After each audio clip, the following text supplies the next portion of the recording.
రిషి వర్షిత్ స్వయంగా వాళ్ళు ఈరోజు మన జడ్పీసీ ఎదురే పాఠశాలకు ఆహారోత్సవంలో భాగంగా స్వయంగా వాళ్ళు తయారు చేసుకొని వచ్చినటువంటి ఆహార పదార్థం ఉంది. వారి మాటల్లోనే మనం విందాం. దానివల్ల తయారు ఏ విధంగా చేస్తారు, దాన్ని మీరు పిల్లలకు ఎట్లా ఎలాంటి లాభాలు ఉన్నాయో మీరు చక్కగా మీ మాటల్లో మా పిల్లలకు మాకు వివరించగలరు. లాభాలంటే తెలియదు సార్.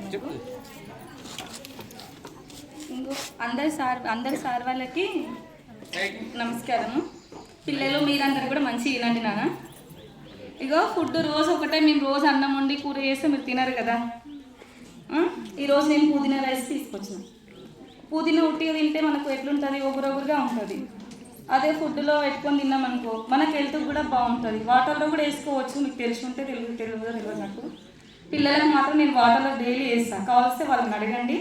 కాకపోతే ఈరోజు నేనేం చేసిన, పుదీనా రైస్ని పచ్చిమిర్చి పుదీనా 2 మిక్సీకి వేసేసి, మన ఇంట్లో నిమ్మకాయలు ఉండవు కాబట్టి చింతపండు అయితే కంపల్సరీ ఉంటుంది, దాంట్లో కొంచెం చింతపండు వేసేసిన. ఇంకా క్యారెట్ బీన్స్ అవన్నీ మన ఇంట్లో ఉండేటివి, మీరు పచ్చి తినరు, దాంట్లో వేస్తే కొంచెం అన్న తింటారు అన్నట్టుగా మా ఉపయోగం చేసుకుంటూ ఉంటాం అనమాట.